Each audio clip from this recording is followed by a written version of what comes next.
Welcome to the vlog. It is January 5th, Monday, and this morning I got a text from my friend Art. And Art is from the video department with Omar El-Takrori. Here we go, the video department. And this morning I was at work and he texts me, bro, super last minute, what time do you get off work? And he asks me if I can D-Rock or be a behind the scenes videographer. Tomorrow night, they're gonna do a live podcast workshop. And so I said yes. All right, so first things first, let's get the backpack, my go-to backpack, which is the Ulanzi BP09. Now, I'm pretty confident in saying this backpack is one of the best bang for your bucks backpacks for cameras, travel, and things like that. This thing is only $100. A lot of camera backpacks are like $200, $250, $300. Now, whenever I am packing for any sort of event, I need to know what exactly I'm gonna be doing. So I know that tomorrow night for this live podcast workshop recording, I'm gonna be doing a lot of behind the scenes, both vertical recording and horizontal recording. I also know that I need to create a short recap video and then basically just D-Rocking with Omar. So what that means is I'm basically just following him around and he is mic'd up onto my camera, and whenever he's talking to people before, during, or after the events, I am capturing that. Now I have three main cameras that I use: the Sony a7 II, which I'm recording with right now, the Sony FX30, and the Sony FX3. And really whenever I am doing any sort of professional paid work, I am always going to the Sony FX3 because it is such a good camera. Honestly, I mainly use it because it's so accessible in everything that I need. So I pretty much keep most of my camera gear in this shelf right here, and I'm going to show you how I typically organize it. So for my shelf, I know it's a little bit messy, but I typically organize it from lenses, cameras, audios, and the miscellaneous things, so I know exactly where I need to grab something really quickly. So let me show you right now where things are. So I have a Laowa 10mm right here, Sigma 24-70 Mark I, Sony G Master 24-70 Mark II. I have a 35mm Sony 1.4, Sony 7200 G Master Mark II, and then a kit lens. Honestly, I just keep this one just for display. But whenever I am doing paid work, I always go to a 24-70 G Master Mark II. Now, the reason why I always gravitate towards the 24-70 for events, paid work, client work is because it's so versatile. I can probably get 95 to maybe all of the clips of an event through a 24-70. 24 is wide enough to get maybe a crowd shots or set the scene, and the 70 is tight enough to get maybe a talking head or detailed shots. So I'm gonna be putting the 24-70 in the camera bag. Now I'm also gonna be grabbing the 70-200. The 70-200 G Master Mark II was a purchase that I held off for a long time. This was about $2,000 or $2,200. It's a big boy purchase, but if you are a videographer and you're looking to do events, the 24-70 is great, but having a tighter shot whenever you're in the back of a room or just getting a really compressed shot, this is guaranteed in my camera bag. But here is when it gets interesting. I always want to carry a third lens, and right now I am kind of stuck between getting a 35 or a 10mm. Now here are my thoughts. So my thought with the 10mm is that I can get a really wide shot of the room, which if I'm gonna be doing a recap video, it would be nice to set the scene of how grand the live podcast is gonna be. I think it's a great shot that will just depict how important the event really was and just show the vastness of the room. If I only show tight to medium shots, I feel like that could get by with a video, but getting super wide is really great. Now, the dilemma with the 10mm is that it is extremely wide, and so I probably will only use this for 1 or 2 shots. Question is, with this in my camera bag, is that worth it to bring it when I'm only gonna be using it for a specific shot?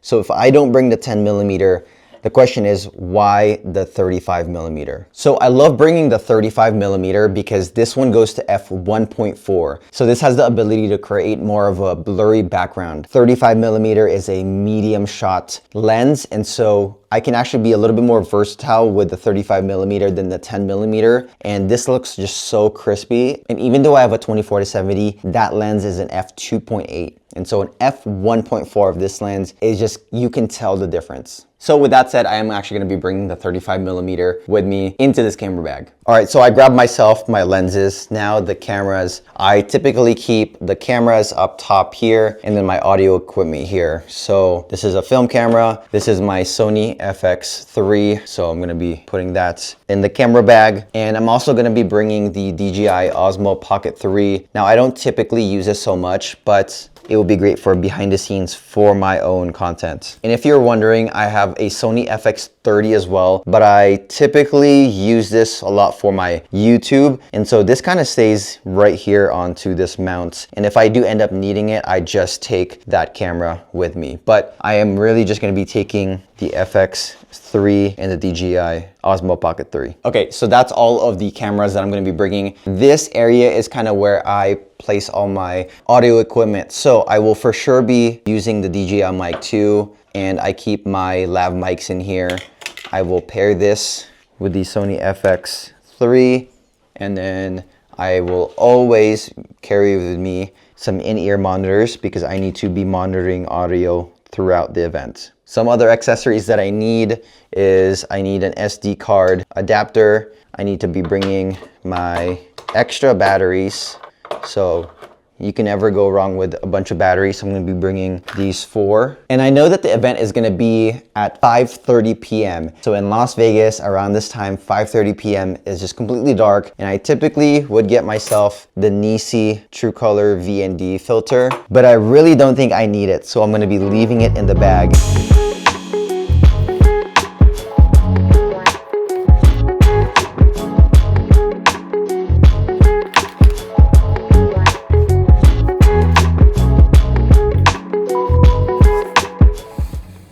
Okay, it is 3:53 p.m. I just got off work. I'm still in my scrubs. Now I'm gonna be going to Omar's studio. Call time is about 4:30, and I think the podcast workshop is at 5:30, so I'll have a little bit of time to ask Art and Omar anything that I need to know in terms of how the flow and the sequence of tonight's gonna be. I've got my camera gear all right next to me. But yeah, it's gonna be a good night. Hopefully a good amount of networking, meeting new people, just providing value as much as I can. So let's head over there. It's gonna be a good time.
Just got back home from the live podcast recording workshop. So I wasn't really able to record too much of behind the scenes of me because I was there for Omar and recording him and recording the podcast. Now, one thing about being a videographer for somebody is that you have to align with their vision and not your vision. And what I mean by that is that sometimes, I make a video thinking that it's really good, or it's, I like the way it feels, the way it looks, the way it sounds, the song, the placement. And then you show the client, and then the client is not as happy about it. And that happened tonight. And I'm not mad about it. It happens. I'm very much someone who tell me what mistakes I made, or tell me your vision, and I will match it. And so here is the clip that I originally made. I've been waiting on this my whole life.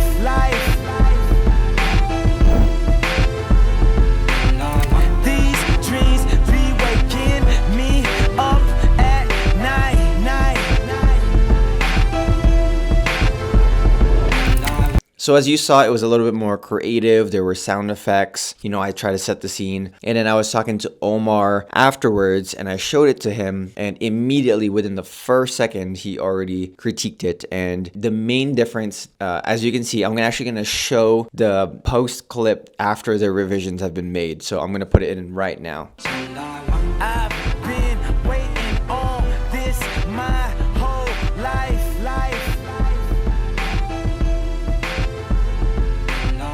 These dreams be waking me up at night. What Omar specifically told me was for it to be an effective recap video, people love to watch people. And so how I kind of think about it is I was thinking that you need to set the scene. You need to have wide shots. You need to have crowd shots, a creative little intro for the hook. That's what I thought was gonna land. But really, Omar came up to me and he said, hey, I'd actually cut it to where it's a lot of people's faces from the very beginning. And because, you know, it needs to be, you know, scroll stopping. That is going to set the scene. Setting the scene are people's faces, people's moods, people's reactions. And then you can set the scene a little bit more with crowd shots of super wide shots, you know, a little bit after that. And so the big difference is that it's people first rather than the creative shots first. Again, as a videographer, you have to just know what the client's vision is. And that's what revisions are for. It happens and you just have to be willing to adapt. But if you are someone who's watching this, and whether it's one person or 10 people or 100 people, I know that the vlogs are pretty new and I'm new to this, but I really feel,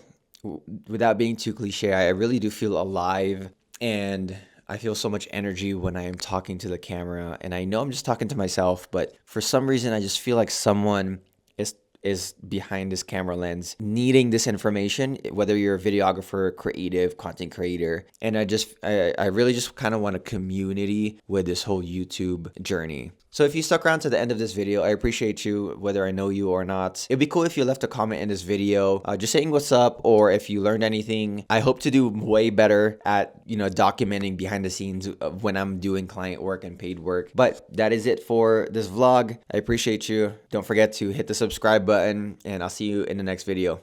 Peace.